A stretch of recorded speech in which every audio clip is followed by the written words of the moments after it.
மக்களே 2025 விட 2026ல ரொம்ப கம்மியான பட்ஜெட்ல எடுக்கப்பட்ட படங்கள் எல்லாம் பார்த்தீங்கன்னா, தியேட்டர்ல பயங்கரமா பெர்ஃபார்மன்ஸ் பண்ணியிருக்குது. அதாவது பயங்கரமா கலெக்ட் பண்ணியிருக்குது அப்படின்னு கூட சொல்லலாங்க.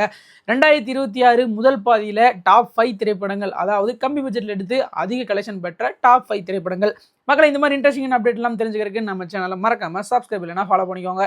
மக்களே முதல்ல 5வது இடத்துல என்ன படம் இருக்குது அப்படின்னு கேட்டீங்கன்னா, ரீசெண்டா இப்போ தியேட்டர்ல ரிலீஸ் ஆகி சக்சஸ்ஃபுல்லா ஓடிட்டு இருக்கிற பிளாஸ்ட் அப்படிங்கிற திரைப்படங்க.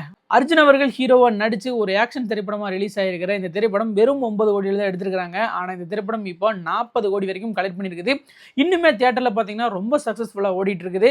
இந்த படம் இப்போ போட்ட பட்ஜெட்டை விட 4 மடங்கு அதிகமாகவே கலெக்ட் பண்ணியிருக்குது. அடுத்தது 4வது இடத்துல எந்த திரைப்படம் இருக்குது அப்படின்னு கேட்டிங்கன்னா, ஜீவா அவர்கள் நடிப்பில் வெளியான ட்ரிபிள் டிங்க, அதாவது தலைவர் தம்பி தலைமையில் வெறும் 10 கோடியில் எடுக்கப்பட்ட திரைப்படம் 40 கோடி கலெக்ட் பண்ணியிருக்குது. கிட்டத்தட்ட 4 மடங்கு பார்த்தீங்கன்னா லாபம் சம்பாதிச்சிருக்குது. 3வது இடத்துல ஃபேமிலி சப்போர்ட்டோட பயங்கரமா வெற்றி பெற்ற தாய் கிழவி அப்படிங்கிற திரைப்படம். இந்த திரைப்படம் பார்த்தீங்கன்னா வெறும் 10 கோடியில் எடுக்கப்பட்ட திரைப்படங்க. ஆனால் இந்த திரைப்படம் பார்த்தீங்கன்னா கிட்டத்தட்ட 80 கோடி கலெக்ட் பண்ணியிருக்குது.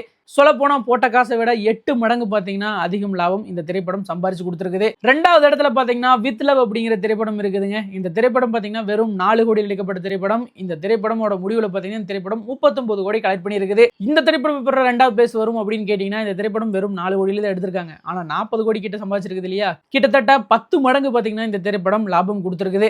முதல் இடத்துல எந்த திரைப்படம் இருக்குது அப்படின்னு கேட்டீங்கன்னா, கென் கருணாஸ் நடிச்சு இயக்கி இருக்கிற யூத் அப்படிங்கிற திரைப்படங்க. இந்த திரைப்படம் வெறும் 6 கோடியில தான் எடுத்திருக்காங்க. ஆனா இந்த திரைப்படம் பார்த்தீங்கன்னா உலக அளவில் 82 கோடி கலெக்ட் பண்ணியிருக்குது.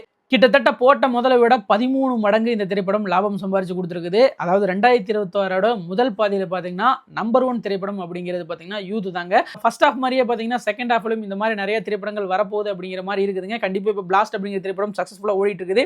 இதெல்லாம் பார்த்தீங்கன்னா இன்னுமே அதிகம் கலெக்ட் பண்ண வேண்டிய திரைப்படம் அப்படிங்கிற மாதிரி தான் இருக்குது. அதே மாதிரி நாளைக்கு பார்த்தீங்கன்னா ஜெயராம் அவர்களோட பரிமளான்கோ அப்படிங்கிற ஒரு திரைப்படம் ரிலீஸ் ஆகுது. அதுவும் பார்த்தீங்கன்னா பெரிய எதிர்பார்ப்புல தான் இருக்குது. அந்த திரைப்படமும் பார்த்தீங்கன்னா அதிகம் கலெக்ட் ஆகிறதுக்கு வாய்ப்புகள் அதிகமாக தான் இருக்குது. மக்களை 2026 நிறைய சின்ன பட்ஜெட் திரைப்படங்களாக ரிலீஸ் ஆகிட்டு இருக்குதுங்க. எல்லாமே பார்த்தீங்கன்னா அதாவது கண்டென்ட் வைஸாக பார்த்தீங்கன்னா ரொம்ப ஸ்ட்ராங்கான திரைப்படங்களாக தான் இருக்குது.